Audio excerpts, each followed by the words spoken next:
Good evening, everybody. Did you know that more than half of 16 to 25-year-olds think in a latent survey said that they believe humanity is doomed? Close to 40% fear the future and are reluctant to have children of their own. What I'm referring to is the existential dread that humanity is ending soon. And how can people blame them? With futurologists burdening this generation with potential signs of a bleak future through climate change, AI, potentially World War III, and maybe another pandemic. And if that doesn't wipe us out, then a rogue asteroid hitting Earth will. So with so much negative news spreading, it really made me question where humanity's heading with so many risks. So the inner researcher in me delved into what I thought would be the bleak world of the future. However, what I found was quite the opposite, actually. I found a lot of hope, and that's what I'm going to share today.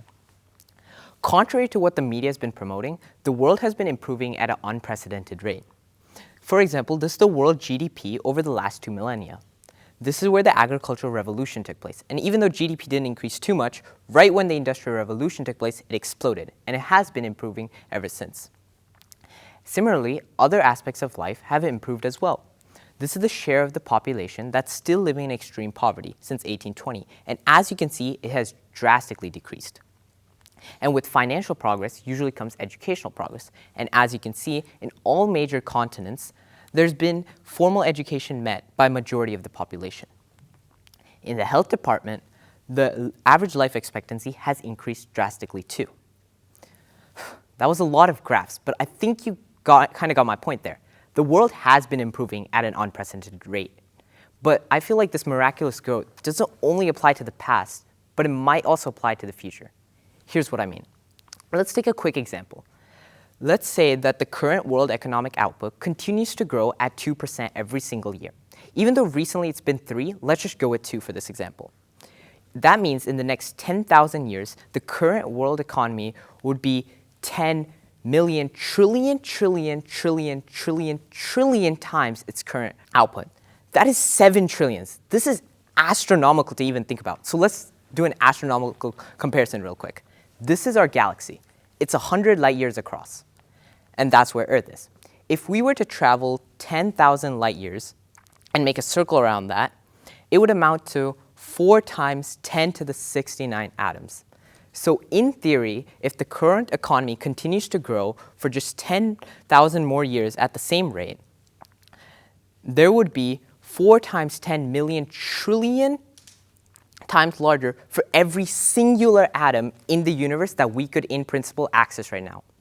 This is honestly crazy to even think about. But there's one obstacle standing in humanity's way from reaching this astronomical projection, and that is existential risks. Let me explain. Scientists believe that we recently entered a new era, which is characterized by existential risks. These risks are risks that could potentially wipe out humanity completely or damage us to a point of no return. For example, the atomic bomb, which is when this era started, 78 years ago, granted humanity the ability to destroy itself. Since then, numerous inventions have arisen that could do potentially even greater damage. For example, AI going rogue in the future, or the recent threat of bioweapons. As we saw with the recent pandemic, even a single virus can cause immense damage in our globally connected economy. And now you might think that the chances of encountering these existential risks are quite low. However, Toby Erbert, in his book The Disciple, estimates that there's a 1 in 6 chance of experiencing one of these risks. That's like rolling a die. However, even if we take more conservative measurements, there's still a 1 to a 10% chance. That's like getting on a plane and the pilot saying, don't worry, there's only a 10% chance we're going to crash today. You're going to be nervous the entire flight, right? But the stakes we're dealing with are much, much larger. Let's take a quick example. Suppose each of these humans represents approximately 10 billion people. That means, until present date, there's been around 120 billion people. This is how many people would be alive in the future. This is crazy, right? And this is only in the next 500 million years. An average mammalian species, i.e. like chimpanzees and mammals, live for 1 million years. And we're not even the average mammalian species. With our intellect, we could easily surpass the 10 million or even the 1 billion year range. And the amount of humans alive for such a time period is vast. Not even a 100-slide presentation filled with slides like this one could even fathom how many humans would be alive in the future. What I just explained to you is the philosophy of long-termism, the idea that future humans matter and that it's our moral priority to make sure we positively impact them. But knowing a philosophy is one thing. What can an average person like us do to make sure that future humans have a good life? And why should we help in the first place? Well, let's compare this to exercising. Who here thinks exercising is important for their future self? Raise your hands. Okay. Now, who here does it consistently? Oh, a lot more than I thought, but yeah. So that same idea applies here.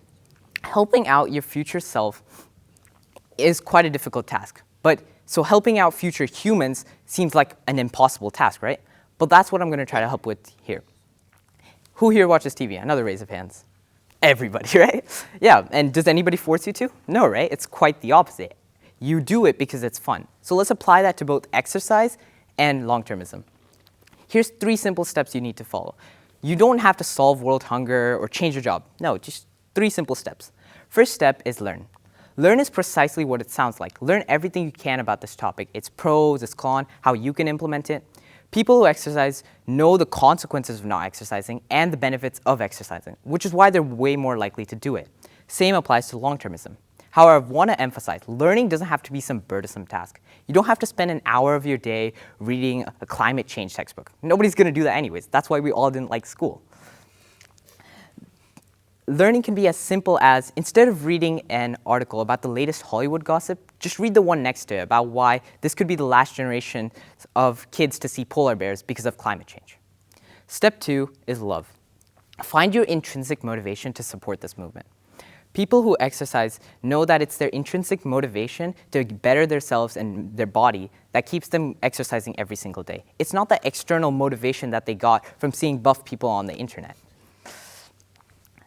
In the case of long-termism, this could be from not wanting AI to go rogue, or from having a family member who has a specific disease that also affects a lot of people. Step 3 is laugh. Laugh means find a community where you can enjoy this passion together. People who go to the gym know that going to the gym with people makes the process a whole lot more enjoyable, and you're way more likely to do it in the future. Same applies to long-termism. In the case of long-termism, you could join 80,000 Hours, which is if you want to help with your career, and there's the effective altruism movement if you want to help through other means.